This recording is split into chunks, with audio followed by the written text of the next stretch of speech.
Muito boa noite, muito boa noite. Segunda-feira, uma ótima semana para todos vocês, para todos os senhores, as senhoras, que todos possam reconhecer que Deus é o nosso Pai, é o nosso Criador e que Ele enviou os seus recados pedagógicos para nós através de Jesus Cristo, dos seus 4 evangelhos, das cartas de Paulo e Pedro, e 1857 anos depois, através dos 5 livros básicos da doutrina espírita. Estudem, leiam.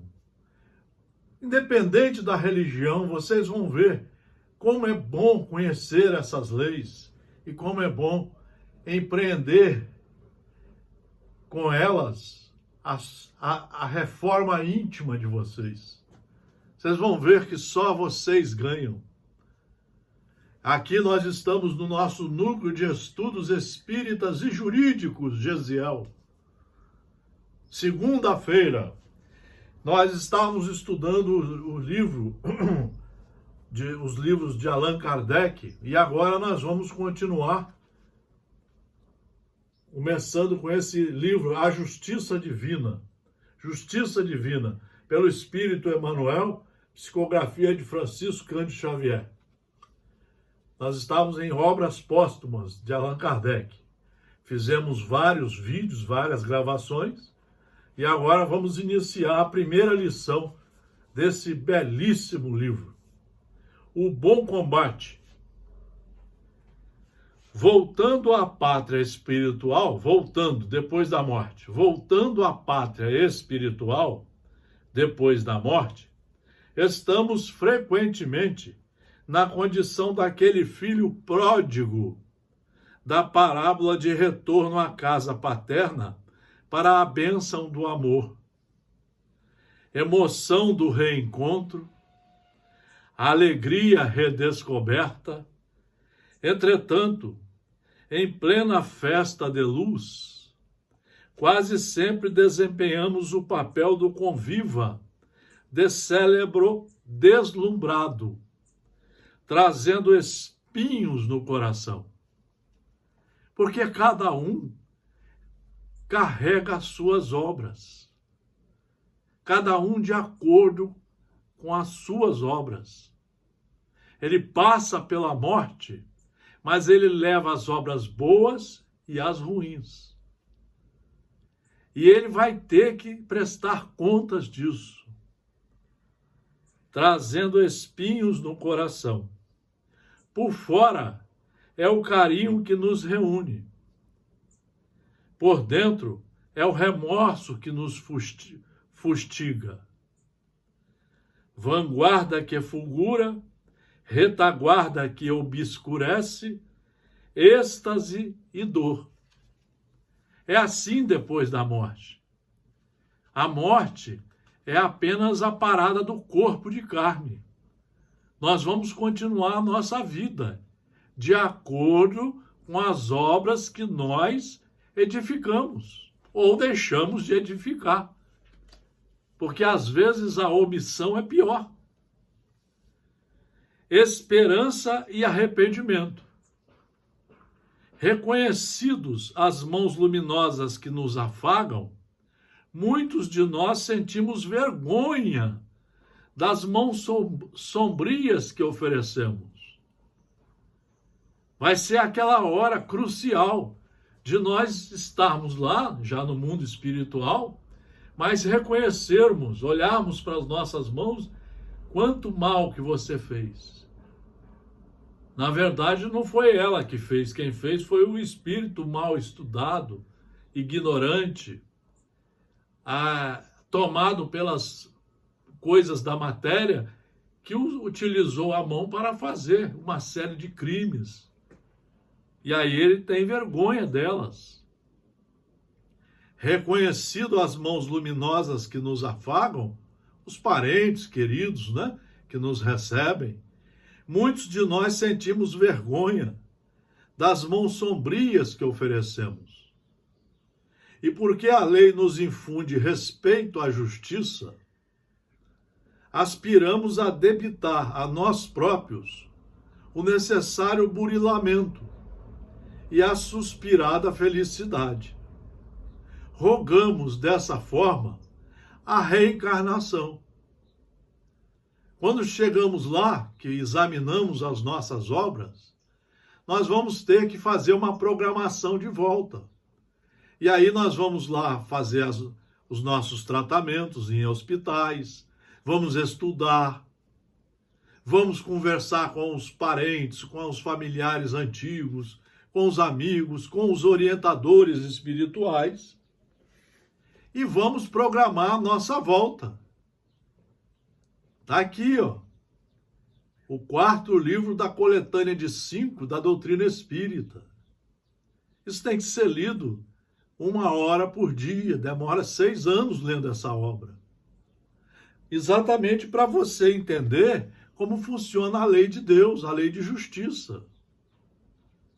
Rogamos dessa forma a reencarnação, à guisa de recomeço, buscando a tarefa que interrompemos e a afeição que traímos, o dever esquecido e o compromisso menosprezado, famintos de reajuste.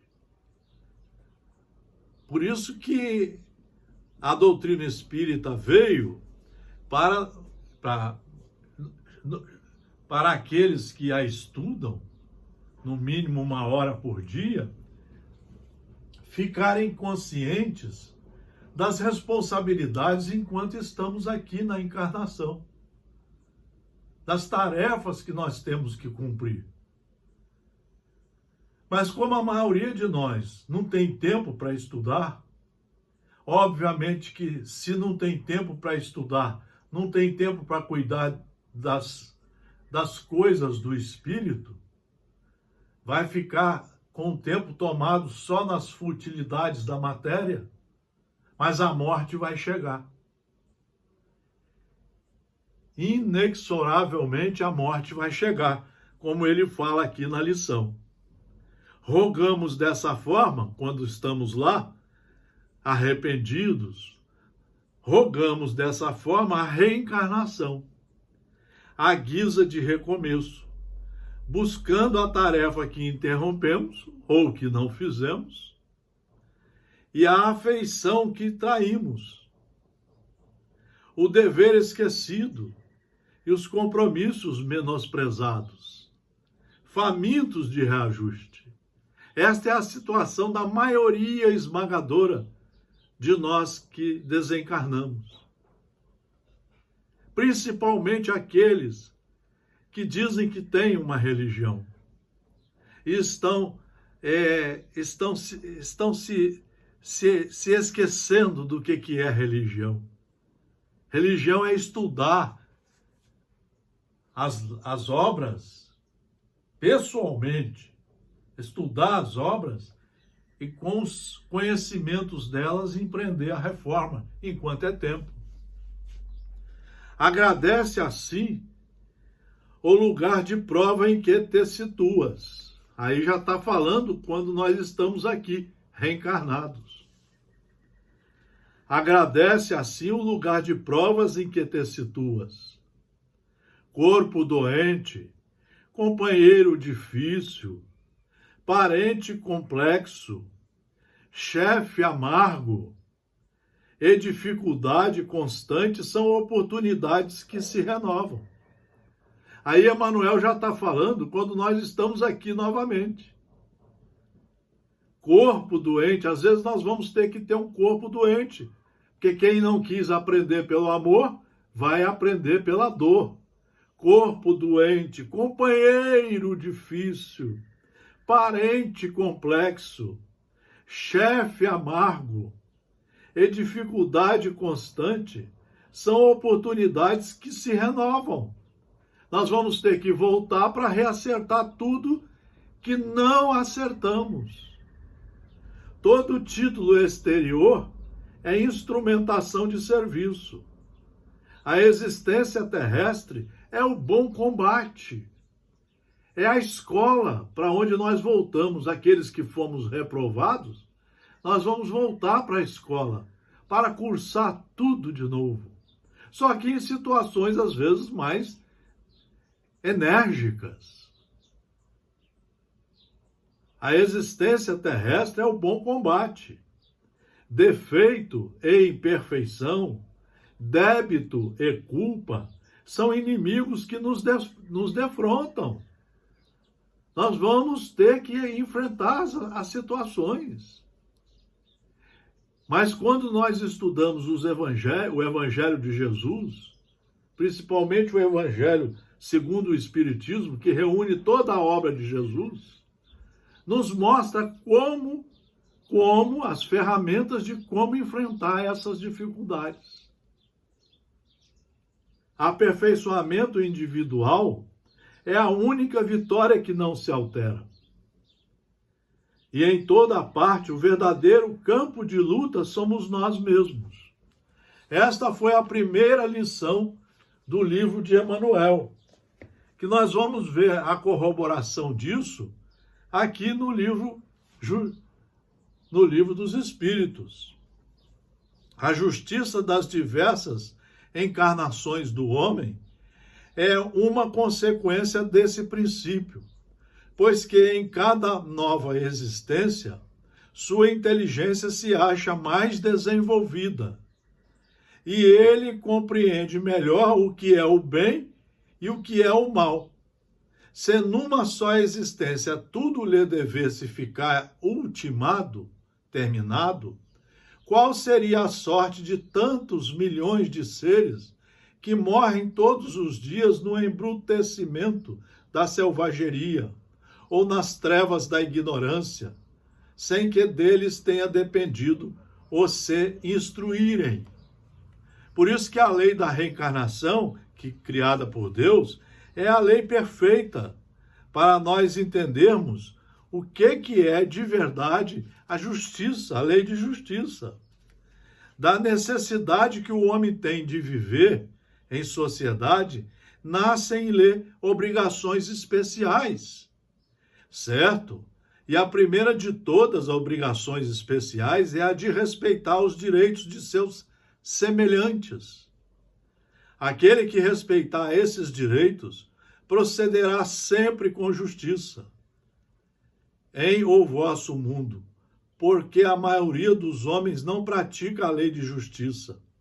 Cada um usa de represárias. Essa é a causa da perturbação e da confusão em que vivem as sociedades humanas. De maneira, queridos amigos, que nós queríamos trazer essa primeira lição para essa segunda-feira, que é uma lição muito instrutiva e que nos coloca de pé no chão sobre a nossa situação atual, o que nós poderemos passar depois da morte, como vocês viram aqui na lição, e como que vai ser a próxima encarnação. Tudo na dependência direta do que nós fizemos na vida anterior. Por isso que hoje, aqui encarnado, eu estou retificando meus erros, pagando meus crimes, meus defeitos, me reajustando na lei, ressarcindo os danos causados aos irmãos e às irmãs, e procurando viver como irmãos, numa sociedade fraterna, respeitosa. Então eu estou preparando o meu futuro. Logo que eu desencarne, se eu tiver bem feito as minhas obras, é claro que eu estarei numa situação bem mais tranquila, porque estou de acordo com as leis de Deus. Então foi uma lição para muitas reflexões. Toda segunda-feira nós vamos fazer uma reflexão profunda dessa, porque o Núcleo de Estudos Espíritas e Jurídicos Gesiel é só estudos, são só aulas para nós estudarmos cada vez mais e melhor. Um grande abraço, uma boa semana. Tudo de bom para vocês.